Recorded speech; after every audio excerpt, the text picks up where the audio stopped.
Okay, people, so we are in today for another episode of the Legacy Podcast. We're in today for episode 103, and we are again joined by another guest, someone that I've been looking to get on for quite a while now, as we've sort of followed each other for a good while now. We've sort of seen each other's journeys, and quite simply, the work ethic is good. So I'm going to hand you over to our guest now. So if you just want to give us a bit of an intro and just take it away. What's going on, guys? My name is Turnbull. I am a competitive powerlifter. I sort of started my journey into the industry back in 2016, 2017 with your general sort of, I want to be Christian Guzman kind of approach. And over time, I began to start competing within powerlifting, all the way to the GPC World Championships back in 2018, where I managed to secure first place. And that was in the teenage 82.5 kilo category. Then from there, I set myself a bit of a target to go on and take a 300 kilo squat. Bearing in mind the current world record was like 253, I believe. This was sort of quite I wouldn't say unrealistic, but it was a big sort of aim. And I did actually manage to do that much quicker than anticipated. And maybe we can come on to why it was among the introduction of knee wraps and actually training with a much sort of more experienced group of training partners. And in unison, that helped me to vastly accelerate the rate at which I progressed. Then decided that I actually wanted to do it in a meet. So in February, sort of February 9th kind of time, 2020, still 19 years old, was able to go and take 300 kilos in a meet for an all-time world record. Now, this was sort of, I broke my own record here because the September prior, I managed to take 260, which was an all-time record, but I was able to push that up a little bit higher to the number that I specifically chased in that 300 kilos. And that's sort of a little bit about me. I am very much a powerlifting orientated kind of athlete and coach. I am very sort of deep into both the bodybuilding and the powerlifting world, but I would say that if I was to introduce myself, a powerlifter. What an intro. I like that. So obviously, there's powerlifting, there's bodybuilding, there's strongman. Of all the things within the fitness industry, what do you feel like led you towards powerlifting most?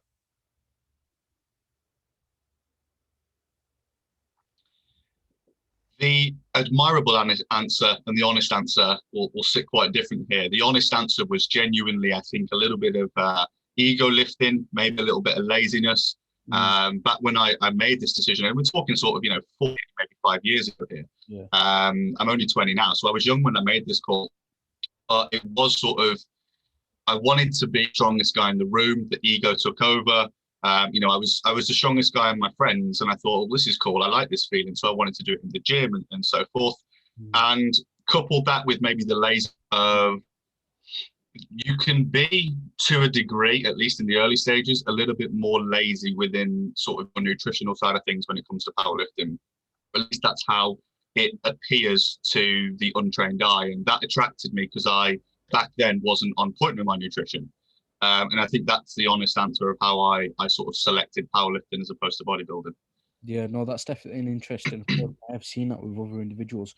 So it seems that obviously with ego sort of leading you into that industry, what's your overall opinion on ego lifting as a whole? Because it definitely does get demonized, but with the insight that you just gave them, it seems like ego lifting does have its benefits at times.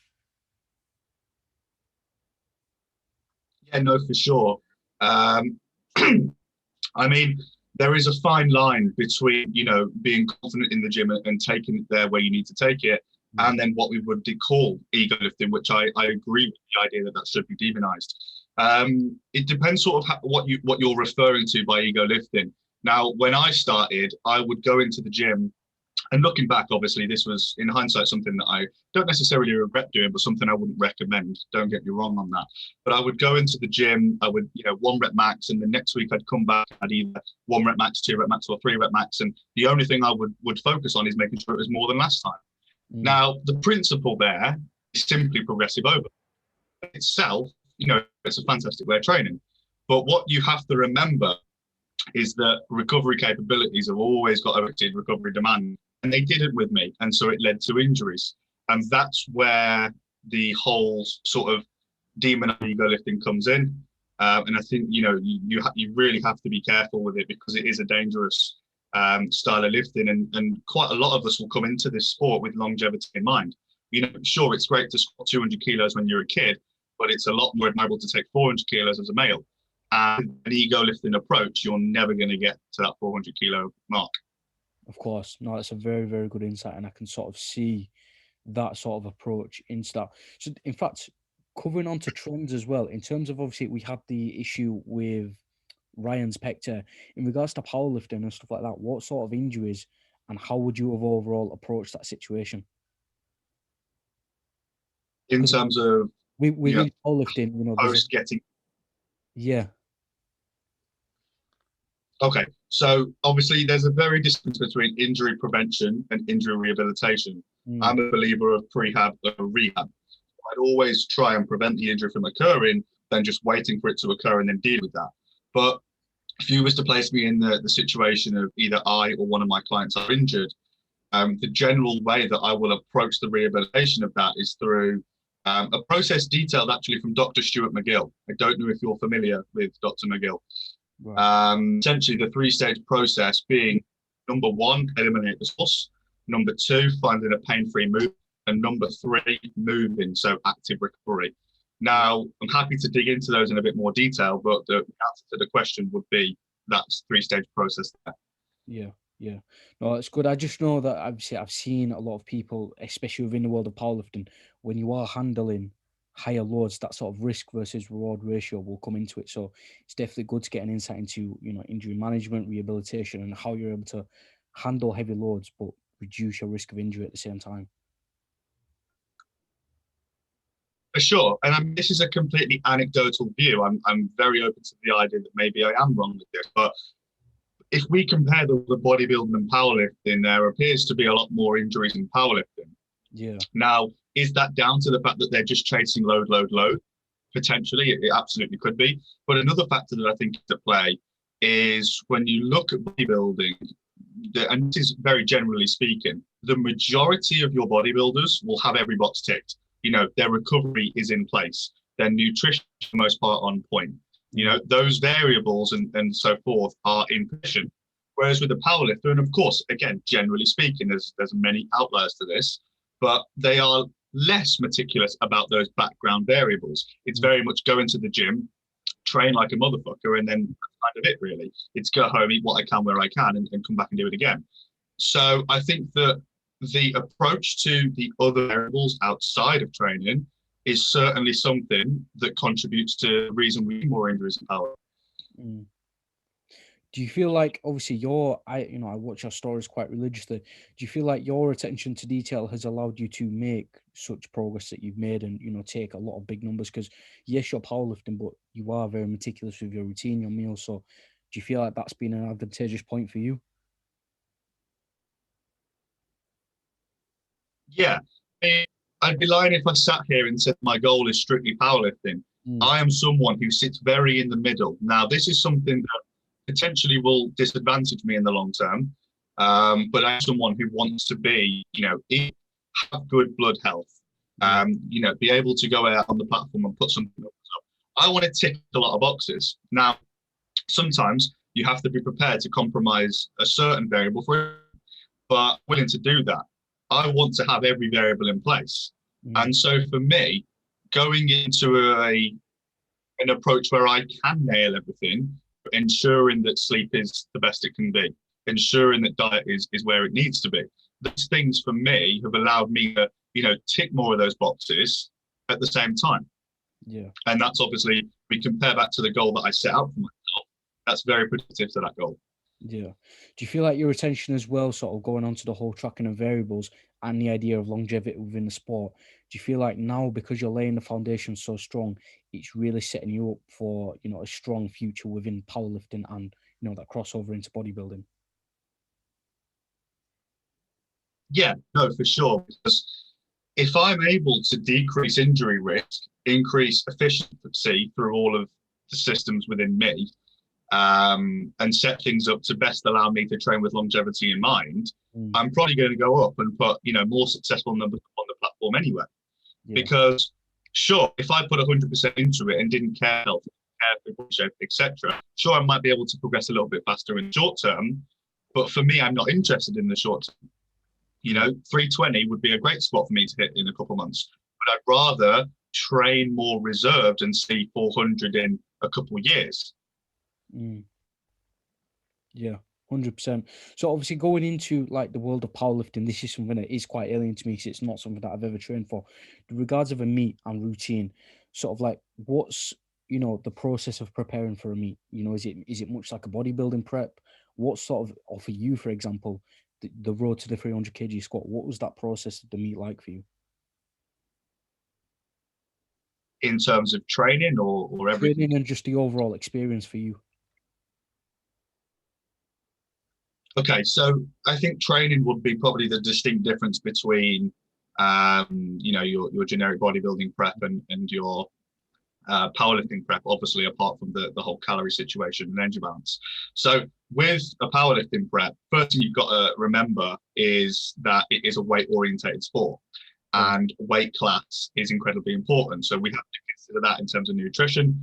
But when it comes to training, and this is something that will be debated by strength coaches, forever probably.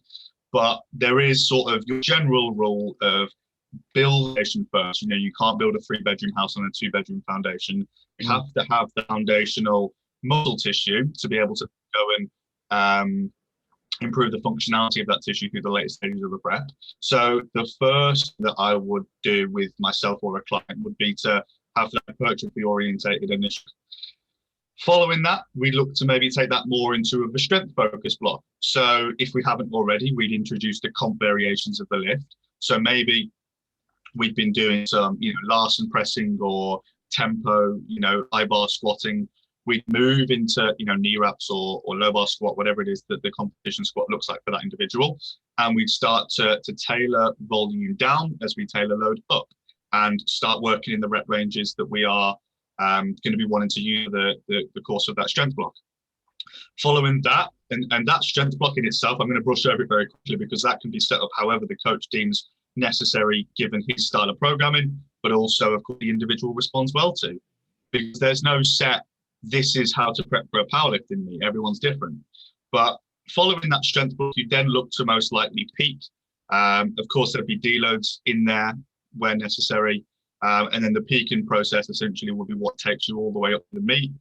I personally would take a full 7 days off prior to that meet. Some people only like a couple days. Some people like 2 weeks. And again, that's individuals to the lifter. Your general rule of thumb will be hypertrophy, strength, peak, little deload, maybe hit your openers, and then go into the meet. Of course, 100%. Obviously, with you taking journeys into meets, prepping other people, what sort of mistakes would you often see along the way? Like what's one thing that will set people back within that process of preparing for a meet?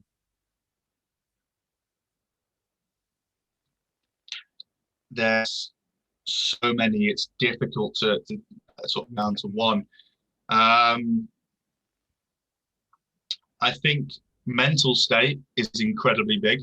Yeah. And approach, because a lot of people won't go into the session sort of, I don't know, put my finger on exactly what it is, but there is quite almost a lazy approach initial phases of that prep, in the sense of they'll be very lazy when it comes to the other variables and training in general throughout that hypertrophy block. But they will be, on point across the board for that peak. And I can't for the life of me see why, because as I said to you before, you can't build a 3-bedroom, 2-bedroom foundation. So it's incredibly important to have that foundation built properly to then go and build that in the later stages of the prep. And that in itself is a big problem that I see very frequently. And also, something else that maybe tailor this more to individuals actually just popped into my head. Too many sort of those who get into the sport or just getting into the competitive side of the sport are very quick to want to cut weight. Right. And I understand, it's great to chase a coefficient, but for me, cutting weight for your first meet is one of the worst possible scenarios. Not only is a water or general death going to a meet going to mean the performance drops, but also you're not going to enjoy it anywhere near as much. your stress is going to be through the roof, worrying about whether or not you're going to hit weight. So like tied into the fact that you're going to be in a deficit or you're going to be dehydrated through a water cut, this is set you up for a successful meet in terms of performance or enjoyment. And that then will probably impact your long-term career more than taking a couple places further down in a higher weight category. Does that make sense? Yeah, of course. So in terms of obviously identifying which class that you are in, how would you sort of identify which class would be relevant to you as an individual? Because obviously with bodybuilding, it's a I mean, case. it's dependent on where you're at. Well, no, so I didn't mean to touch it. The powerlifting classes, it's not really, if we're talking sort of weight and age, obviously what class you would go in is going to be quite self-explanatory. Oh, sure. In terms of class beyond that, when you're looking at, physique, bodybuilding, classic, etc. in your bodybuilding, with powerlifting, it's very raw plus reps or equipped. In terms of your generic powerlift, and obviously we have single lift as well, so you can go in and you can do bench only, deadlift only, what have you. You can do push pull meets, so just bench and deadlift. But in terms of your full power, which is what we call, a squat, deadlift, powerlifting meet, that's your generic powerlifting competition. There you will be able to compete in raw, which is usually just knee sleeves. Now this depends on the federation. For example, my first competition, or actually no, I think it's my second competition, was in the BDFPA, which is a drug-free association here in the UK, and they don't allow knee sleeves. So there's a differentiation between raw there. Then you've got raw plus wraps, where obviously it's the same as what I've just said, only you can use knee wraps. And within that, there's going to be different federations that differ based on, knee wrap length.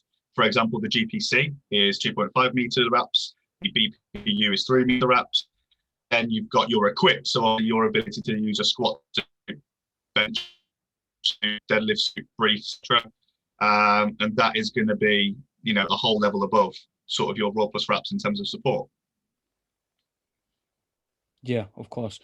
Yeah, that's definitely a good insight. It was just good because obviously we've never really had much sort of a powerlifting focus within this podcast. So breaking stuff down into its granular form was definitely a focus going into this episode. So in terms of, routine for you as an individual, as a powerlifter, what does your day-to-day routine look like? Because obviously you posted a story which actually resonated with me a lot. It was along the lines of obviously some people like to suffer for the sake of it. They'll just wake up at like 4 a.m. and they'll twiddle the thumbs for the rest of the day. So how do you approach your day-to-day routines and how do you make it optimal to you as an individual? On that specific story that you're referring to there, I in fact elaborated on one of my videos about I think what I was getting at there is I think there are a lot of people, especially in this industry, and please don't take this the wrong way. If you get up at 4 a.m., that's great. I admire that significantly. But people seem to almost, incorporate this hierarchy of if you get up early, you are immediately harder working or immediately more successful than individuals who don't. For example, I don't work very well in the morning, so what on earth am I going to be doing working in the morning? It doesn't make sense. I will generally wake up maybe 9 or 10, go and get back to my client, out on a walk, enjoy big breakfast, have a nice long shower and kind of just really chill in the morning. I don't necessarily go out and do a bunch of tasks. I don't just get ready for the day, but I do it very leisurely on my own schedule. And then I start work about 11 or 11, 12 o'clock, something like that. Now that's the day. But what people don't see is that I will most work through till midnight, if not later, very, very frequently. So say, or not even to say, but to assume that I'm less hardworking or less successful than individuals who get up at 4 a.m., work till 10 and twiddle their thumbs for the rest of the day, it just doesn't sit with me that well. But that was all I was getting at with that. In terms of my day, it's very similar to your average bodybuilding coach, who I'm sure that you've had on, countless amounts of times. I'm a full-time coach, so in terms of work, it is just much your generic, programming, check-ins, the usual routine. I've just told you sort of that I work quite late in the evening. So that's sort of where the work side of the day is. Training, obviously, I factor my training in the evening as well on days when I am training. For me at the moment, it's about 3 days a week. I don't train too frequently. Even when I'm powerlifting, I won't really train very much more than three days a week. And so that's obviously factored into the evening. Then it's just meals around that, I suppose. I'll sleep for at least 9 hours a night.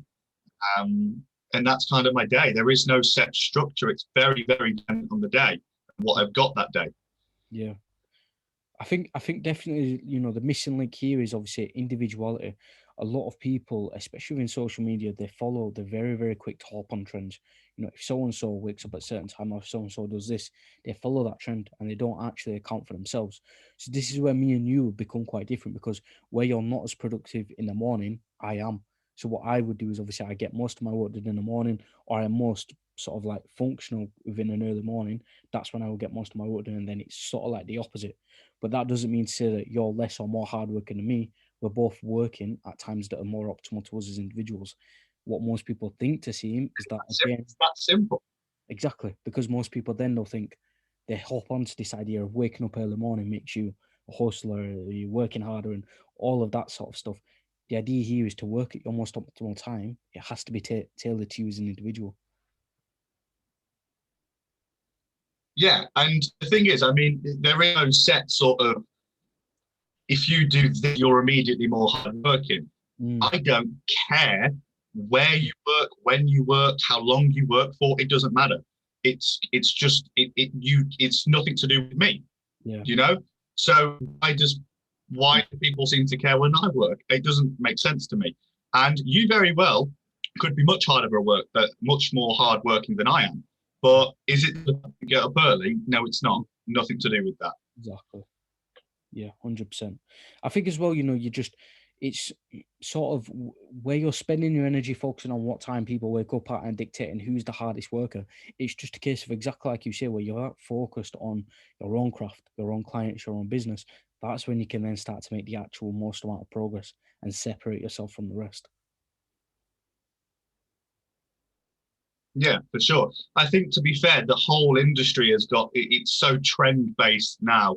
It's like what you I think if you was to ask a lot of people why they do what they do, their response would be, or beat around the bush, but it would be because he does it, you know? And there are very admirable people in the industry who, sure, I've got things from, you know, like let's just take one of my favorite meals is grounded rice. Would I have gone on to that had the people around me have not been eating meals like that? No, probably not. So trend in a sense is, but I think people get so influenced by it that it actually is quite a negative thing. And an example I've got here, and he won't mind me saying it, one of my clients, Frank, Fitness with Frank, he the other day came and was telling me that he couldn't digest baby rice or cream of rice very well. And I said, right, okay, so you know that doesn't that well with you. And he said, no, it should do because it's an easily digestible meal. And I went, no, it's an easily digestible meal for the people that you've seen eating it, not for you. You digest pasta well, I don't. So there we can already see the difference between what works for who. So why would we incorporate a meal that doesn't sit well with you because it sits well with this individual or this individual? It doesn't make sense. And that right there is an example for me of just significant trend has become in this industry. Yeah, of course. Another funny one, speaking on the topic, is baggy clothes, mate. Yeah. Yeah. Yeah, 100%. I'll have to tell you. Yeah, trends are definitely one to watch out for. I think as well, a lot of it's just individuality and how you're actually able to digest stuff. And this is one thing that I picked up on a good business course, is that when you can break a complex topic down into what we call its granular form, it's easier to digest, it's easier to actually apply. So what most people do is they miss out, they hop on these trends and they are able to dissect what suits well. So say, for example, with your client, Frank, he was able to understand that, you know, the cream of rice, it didn't sit well with him. Most people, they ignore that individual concept and they still do it anyway. And it ends up creating more harm than good. So trends work if you're able to break it down into its granular form and assess why it works for you. Yeah, and I mean, well, let's just figure out why it's a trend. The reason it's become a trend is because it's worked well for a lot of people. So there's every opportunity that trend is going to do wonders for you. I'm open to that idea. But the issue that I have with, trends is that there is just this auto assumption that X or Y, meal or X or Y style of clothing or way of training or whatever, just because one individual does it and a few of his followers do it, doesn't mean that then that's the way that you should do it. And that's where I think my issue is with it. It's not with the trend itself, because the trends that are going around, I agree with most of them. Yeah, it's just a issue for me is just when people automatically assume that it works for everyone. Yeah. So obviously going back onto the coaching and focusing more so on you now in terms of getting into the coaching industry. Very well established powerlifter, and I remember I watched the Q&A. You've obviously been coaching for a good couple of years now. What was like the introduction into coaching for you? Like, did you start off as a gym floor PT, or was it just in like from sports then into specific coaching? So no, I started coaching at 17. I had no qualification to do so other than general education. There was no PT qual, no fitness instructor, nothing along those lines. I have since done my fitness instructor qual, but I don't even have it on like a CV or anything. I've never used it once. But the reason that I started coaching was because, as I said to you before, I was the strongest out of my mate group. No other reason that was just the way it was. And people started to, or not necessarily, I started to take an interest in trying to help people. I just did it out of enjoyment, and I thought, actually, I really enjoy seeing how what I say or what I recommend or the influence I can have can impact someone's progress. And so I then took that opportunity and thought, you know what, I want to start actually trying to do this. Coaching wasn't something that was all too present back when I started doing it. It was something that was less of a popular thing to do, I think. We're only talking a couple of years ago. It's only like 3 years ago that I started coaching. But it wasn't as saturated. But I just started coaching for free, just taking on some clients. I put on my Instagram story, if anyone wants to coach, let me know. Didn't really know what I was doing, to be completely transparent. Took on friends, family, etc. And just started to see what I could do. Now, I coached for about 12 months or so without earning a penny. But I did thoroughly enjoy it, and I learned so much. And some of the clients that had great success with have been with me since I started for free back then. And I just sort of did it, made sure I got as testimonials, transformations, etc., to sort of launch my coaching brand and sell what I've done. So over that 12 months, yes, I haven't done anything financially, but I have given an opportunity to then give people a reason to sign up. So I sort of said, hey, look, this is what I've done as a coach. I now offer coaching. Let me know if you're interested, kind of thing. Started picking up more and more clients over 2019 and 2020. And then sort of mid to late 2020 was able to go full time. And it's just sort of continued to grow from there, really. Yeah. One thing as well, I've had a lot of coaches on here as well. I've been coaching a good couple of years myself. I'm noticing a direct correlation. It's pretty much just facts, really. Your sort of forming elements of you becoming a coach was based off enjoyment and overall just seeing the progression of others and straight up consistency. You did a lot of free work, which is similar to what I did as well. And it was the idea of just showing up day by day and day and actually just having an enjoyment to help people. Your first words when I asked you what allowed you to become a coach was because you liked seeing other people progress, you liked helping other people. That's definitely a big tip for new and up and coming coaches getting into the industry. A lot of people sometimes chase this monetized status and they disregard the idea that we're in a service-based industry to help people. Yeah, for sure. And as well, I think, people come into this thinking that it's an easy way or a really enjoyable way to make a lot of money. Now, whilst that, could well be true, if you're looking to get in the industry to make money, good luck, because you're probably not going to make anything. For me, I found that the less I care about money, the more I've made. And going into a relationship with a client, and just sort of, pushing money to the side and just thinking, how can I help this client? How can I get them results? then they get the results, they stay longer, and they pay you more anyway. So I think people who come into the industry, chasing money, or the only thing they really care about with the client is actually getting that monthly payment, you ain't gonna get you are. And that's the way that, I mean, mate, I'm 20 years old. This is a very uneducated anecdotal view, but I think that going into a relationship with a client when the only thing you're interested in from that client is the monthly payment, you're probably going to get any results, which means they're probably not going to stick around, which means you're probably not going to get many of those monthly payments. And I think too many people are focused on the monetary side of it. Yeah, of course, of course. One thing as well that you sort of noticed there is, and to be fair, I'm young as well. I'm only 21 myself. It's evident that, with you being 20, you still know your stuff. You're still very well established. One of my biggest barriers getting into the industry was my actual age itself. People associate age of experience, and yes, there is some correlation. But in terms of, you getting into the industry, have you ever sort of had any hurdles with you being so young? Yeah, of course. There's quite a lot of people who will almost think, well, like, this guy's a kid, how can he help me? Especially if they're older than you. Yeah, My average age, in fact, bear with me, let's tell you when I want my spreadsheet open. The average age of my clientele is 22, yeah, which shows that people around my age are the guys that generally get on board. yeah, Because I find that although I have a few outliers who are, in the later stages, not only are they less aware of this online coaching, but they're also probably they attach this negative connotation to the younger guys, I think, thinking that, he's a kid, how can you help me? And whilst they get that, that certainly makes it difficult for us guys. yeah, yeah. I think as well, it's just the idea of like how we can actually help people, and as coaches, we want to be coachable as well. Typically, within people that associate age of experience, it's the idea of being a bit of a closed book. When we're younger, when we're striving for knowledge, consistent improvement, we're always open to learning new things. And if you're typically one to look at someone just for their age, it just shows that you're not open to new ideas.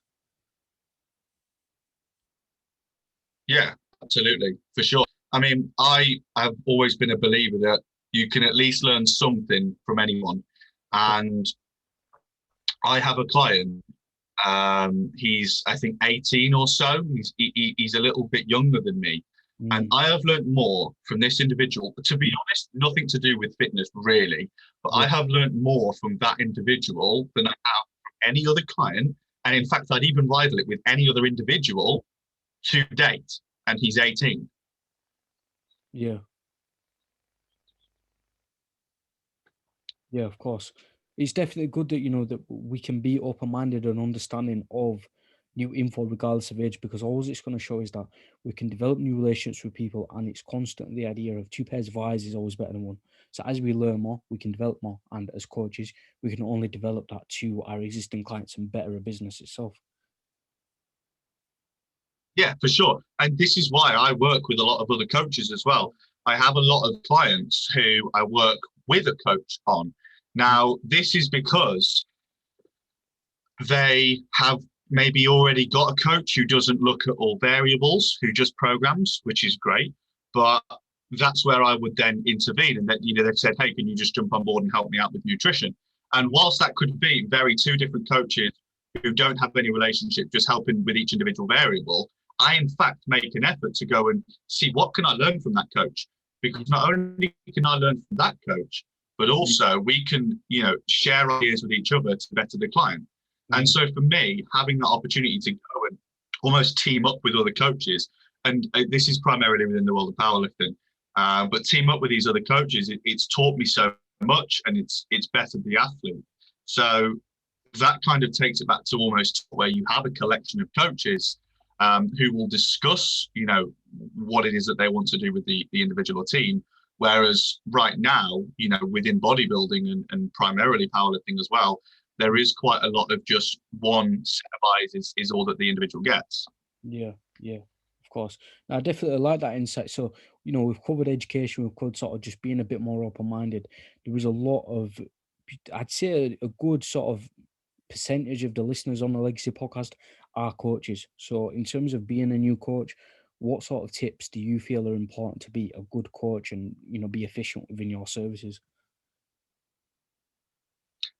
Firstly, take the time in the sense of don't be worried if you're not taking on, 5, 6 new clients every week. Don't be worried if you're not earning, 7, 8 grand a month, because that's not what you can expect off the bat. You speak to any successful coach who is now in that position, I guarantee their response will be, well, I didn't have that for years and years. So if you are someone in the industry, or sorry, quite new to the industry, you have to be prepared and have the long-term goal in mind, as opposed to just, because a long-term goal, for me, a big win is a product of little wins. And it's those little wins you've got to chase, not the big wins. So taking on a client, getting a good result with that client, and getting a good testimonial transformation or whatever it may be, those are little wins that in unison with others will add up to what you want to be in that long term. So that's the first thing. The second thing, always be open to the idea that you can learn, whether it be from the client, whether it be from, sitting on PubMed, whether it be from podcasts such as, this one or any others. I think YouTube is one that's massively overlooked. There's so much value on YouTube. Whether it be podcasts or just general videos, channels like, even your generic channels like Squat University, you can learn so much from these places. I think even as well, like Instagram itself, you've got so much information on Instagram now. Just a simple carousel approach, or again, individuals. Typically, broadly speaking, we've got the Train by JP, we've got the membership site. There's so many individuals that can just produce information now that it just makes no sense. Like, you have to be an open book going into online coaching. The ability to consistently learn more. So say, for example, my journey into the industry, it was more PT, transition to online coach. What most people do is they do the level 2, they do the level 3, their knowledge only exceeds that level 3 qualification, and then don't from there take that daily effort to consistently learn more. The idea of being an efficient coach is consistently learning more. For sure. And qualifications in the simplest form don't really mean anything, in my honest opinion. I don't, nor do I think you can go into it with just a passion, but nor do I think you can go into it with just experience. You have to have a combination of a multiple of those. I'm the perfect example that you don't need a qual, but at the same time, I'm open to the idea that, had I had a qual, not only would I have had an opportunity to learn more, potentially be a better coach, but I'm also more accredited. And so none of those things I just touched on should be undervalued. You should have a few quals, experience, passion, these things to be able to be, a successful online coach. Yeah. I think as well, one key skill set is all about translation. We're all, as coaches, we're always learning. You being a powerlifting coach and being good within your career, you're often going to be learning very complex pieces of data. Your ability to translate that data and break it down into stuff that's, in bite-sized chunks for your clients, that's the driving force of helping you move forwards. For example, qualifications, they're primed at teaching you new stuff, teach you complex topics. It's how you can translate those complex topics into simple topics that are then going to allow you to move forwards. Yeah, and also being able to interpret data correctly, because people often will let's take a weight loss, for example. Yeah. People will go into weight loss as a coach with a client and just sort of assume that, well, if I keep taking food and I keep adding expenditure, they're going to lose weight. But whilst that may be somewhat, they don't understand how cortisol is affecting the situation in general stress. They have no understanding of physical or mental fatigue. And even those two variables alone are going to be enough to potentially offset that trend of weight loss, given what you know about expenditure or calories in versus calories out. So it's about being able to interpret data from a client and knowing what decisions to make, and being open to the idea that that individual won't sit with what we would call a trend. And you have to do that through experience. And that's where I always encourage, go and pick up as many clients as you can realistically handle without sort of devaluing your service, and just practice. Yeah. I think just consistency as a whole, like, you've got to remember, we've been just doing this day by day. Like, my initial steps into the industry, it was terrible. I didn't know who I was targeting, who I wanted to work with, but I knew that I had a passion for helping people. but it was through consistency of just showing up, of doing one terrible post at a time, that I understood how stuff works. I understood how to, again, interpret piece of data specific to a client. So through consistency, you're able to develop your skill sets, you're able to get better at what you do, and then you can start to reach a stage where you can work with more people and handle higher work volumes just by showing up. Yeah, and but the thing is, this isn't just about online coaching anymore. This applies to every industry. How are you going to get good at anything? Well, you have to practice. You have to be consistent. You have to be passionate, and you have to practice. No one goes into any industry and sees immediate success, or if they do, they are, a huge minority. Everything will come as a product of consistent, passionate practice. Yeah, of course. So going back into sort of like the training, powerlifting focus now, you hitting that 300 kg squat was definitely impressive. I remember watching the journey. In terms of your environment within that process, or environment within powerlifting as a whole, how do you feel, training partners, your environment, how important is that to you as an individual? Well, there's more than feel with me, really, because I literally saw the benefit from these variables. I was training out of laugh, if you like, a David Lloyd clubs with some of my schoolmates, actually, because that's what I did. That's the environment I was comfortable with. I'd seen great progression. I didn't see a need to change. Now, this was a while ago. When I first hit 300, mate, this was 2019. Yeah. But it is a long while ago now. But back then, I was training at a David Lloyd's and at Emporium Gym in Birmingham. I don't know if you're familiar. And I was just sort of doing what I liked with my mates. Well, not necessarily what I liked. I was still as consistent as I was, but it was training with a group of mates in a relaxed environment almost. And I thought, well, do you know what? Maybe I can benefit a bit more from training with some people who, actually are kind of where I want to be. Yeah. The same way that, if you're an aspiring bodybuilder going to train with an IFBB pro, he's probably going to help you. So I took the opportunity to go and train with a group of guys who compete within my federation. One of the guys, actually, Liam, he dropped me sort of an invite to go and train at a gym called Central Gym in Birmingham. Very much a powerlifting gym. It's pretty much got your powerlifting equipment and that's kind of it. But the atmosphere in there was something that I'd never seen before. Everyone was incredibly serious, incredibly strong.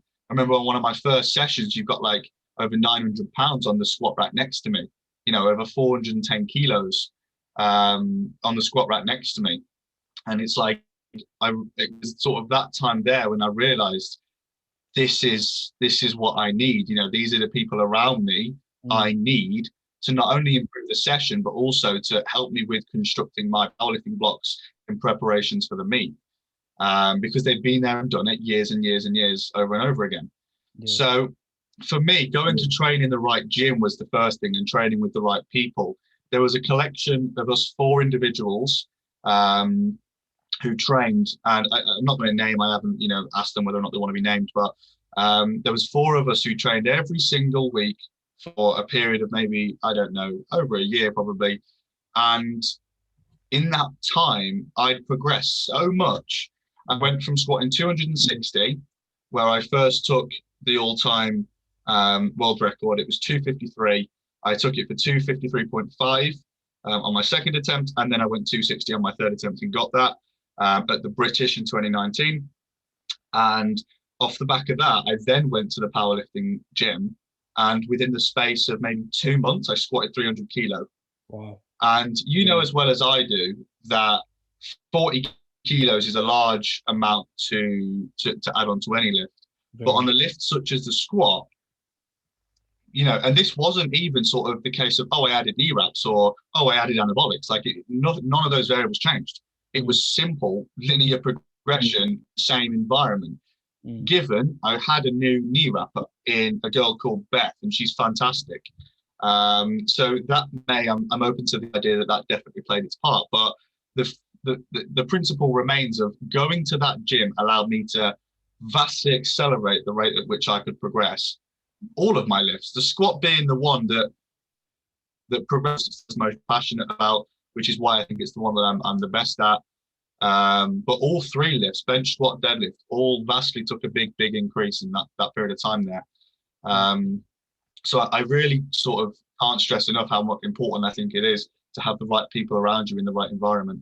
Yeah, that's definitely a lesson that I apply very much to in my entire life. And environment, you are genuinely a product to your environment. You're the average of the people that you hang around with. Me training, for example, started out absolutely nothing, no muscle at all. Even now, there's still a lot of work to be doing. But the idea here is that for me training, I would always train and always look to train with people that were far more advanced to me, because it created the idea that I constantly wanted to. There was again some sort of ego lifting involved. You always wanted to match their lifts and try lift what they was lifting. But by training with people that were better than you, it constantly pushes you to perform at your best.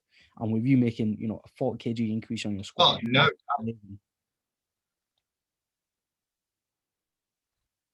Yeah, no doubt. And I mean, it was a very similar situation with me training at Central Gym. I looked over at the next squat rack where I see, 400 plus kilo squats going down. And I think, fuck that. I want 420. I want 430. Exactly. And it's like, you want to beat those people. Yeah. And we both know, even if I was to ever go on and squat more than the individual who was taking that, it's years and years away. And it's such an unrealistic goal now. But I didn't care. I just wanted to do more and do it better. And so for me, that was enough of a drive to then, better my training off the back of that. Yeah. Yeah, of course. Environment is huge. I remember, I can't think of his name. I think it was called Neil. But again, at one point when I was initially training at one of my old gyms, a guy called Neil, and it was like 𝗟𝗘𝗩𝗘𝗟 Mr. Universe. And at the time, I feel like when you train with people that are you hold to a high status, it's that constant feeling of wanting to be better, and you're constantly the idea of progressive overload. You're always wanting to progress your training to move in whatever stage forwards you can to match their levels of lifting at the same time. So, say for example, when you was looking over at that bar, you always wanted to push for that 420 squat and push for a heavier squat. Yeah, exactly that. Yeah, 100%. So coming up to pretty much the end of the podcast now, what sort of in terms of goals for the rest of the year? What's it looking like? What's 2021 looking like for you in terms of totals, goals, business? Where do you sort of see yourself towards the back end of the year?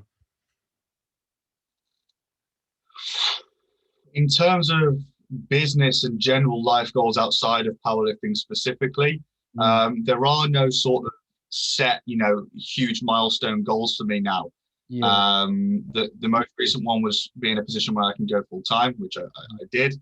And the next one really for me sits much further down the line, and it is going to be just a product of lots of little wins now, or back to back for the next coming years. There are no sort of set milestones. I intend to move into my own place pretty soon, and maybe look to start a family in a couple of years and those sort of things, and your generic life goals. But when it comes to powerlifting, that is something that I think without the short-term numerical goals, you can get a bit lost with. Of course, all of our goals are exactly the same: get stronger.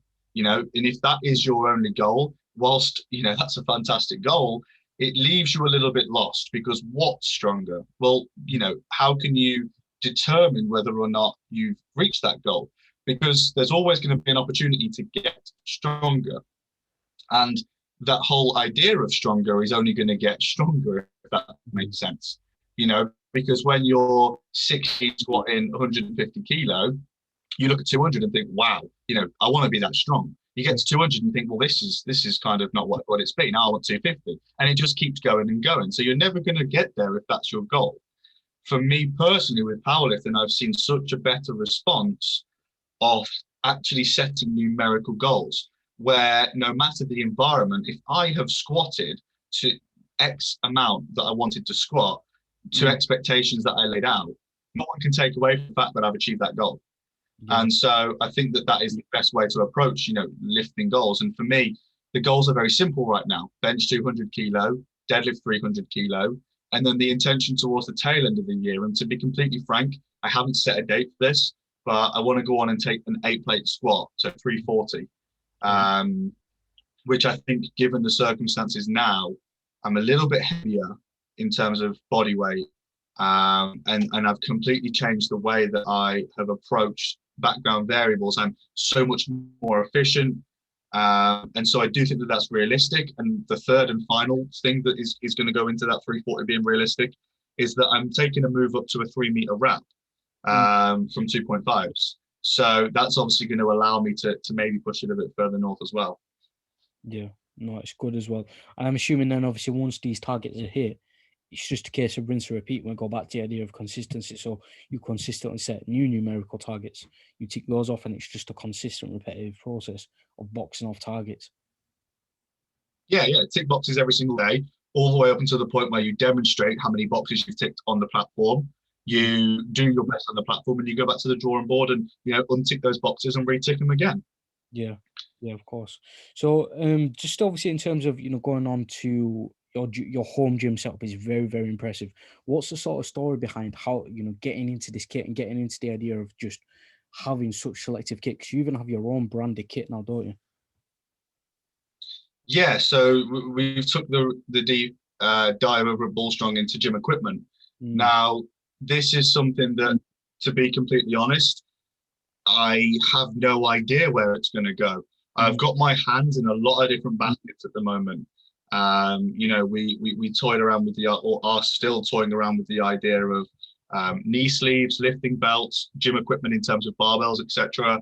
We've also got our own touch on energy drinks. We are in a lot of different markets. Pre-workout is another thing. We're in a lot of different areas. And to say I am not arrogant enough to think that I could pursue multiple of those at any one time. Now, which one is going to be pursued primarily? I don't know. That's the honest answer. But we have took the dive into the gym equipment scenario and tried to really simplify it, because in the scenario of COVID, we don't really have the ability to go out and purchase an Atlantis hack squat, or a Gymshark press, these fantastic pieces of equipment. It's very much dumbbells, barbells, and if you're lucky, you get like a little cable pulley, or resistance bands. And so we wanted to make some equipment that gave you a bit of access to that, better resistance profile without the cost. Yeah.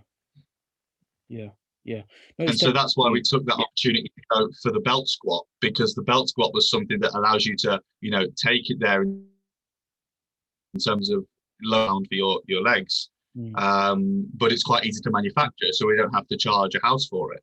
Of course.